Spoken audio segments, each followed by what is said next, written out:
So hi, I'm John. I'll give you a little bit of background on me. I'm a senior at Penn right now, obviously, where I'm studying chemical engineering, and I am both simultaneously very lucky and very unlucky because I do have a job, but it means that I need to move to Texas, so I have to leave. For those of you who don't know, I grew up in the Middle East, in Qatar, and that's why my tie has camels on it. The church that I attended there was a very diverse one. There weren't very many Americans. We were outnumbered about 10 to 1 by Indians and Filipinos and Nepalese and all sorts of other nationalities. And we had met in this modified porta cabin. It was attached to a villa that we rented. And when I moved back to the States to come to Penn, I was actually very excited to try like the WASPy church experience with pews and hymns and like a real church building and everything. So 4 years later, I find myself standing in the middle of a stage in a lecture hall, and I'm still outnumbered 10 to 1.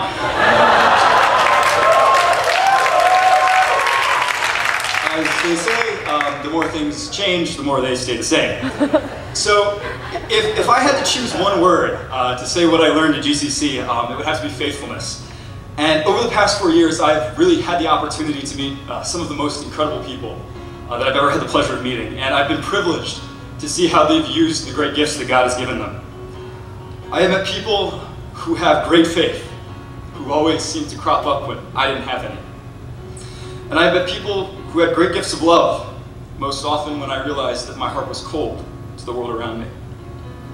I've met people with great gifts of compassion, almost always when I have been in great pain.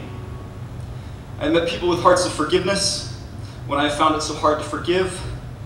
I have met people of great knowledge and discernment, at times when I thought that I would be overwhelmed by my doubts. And if there's one thing that I have learned through all this, is that I am sorely lacking in all of those good traits. But to see so many of them on display in this church gives me great hope. It gives me hope that in the darkest times during my last 4 years, I have been met with love by friends, by classmates, and by leaders in this church. It gives me hope that through the transforming power of Christ, I will overcome my weaknesses. And in each person that I have met in this church, I have seen the love of Christ so clearly and so deeply that it has affirmed my belief that despite the hardships, despite the trials, despite the difficulties, it is worth it to daily die to myself, to pick up my cross, and to follow our King. And so, after 4 years, I leave GCC with a mixture of joy and with sadness. Sadness in knowing that the curtain is falling, that it's fourth down and time is running out in the fourth quarter, and that the time that I have left with my friends here is very, very rapidly dwindling away. But I take joy in the fact that God gave me this church for the last 4 years, that He allowed me to fellowship, to learn, to praise, to grow, and to eventually serve. And I take joy in knowing that others will experience the very same blessings that I have. And I leave knowing that this is the first church that I ever truly called my own. Not my parents' church, not my family's church, but my church. The first true spiritual home that I ever had.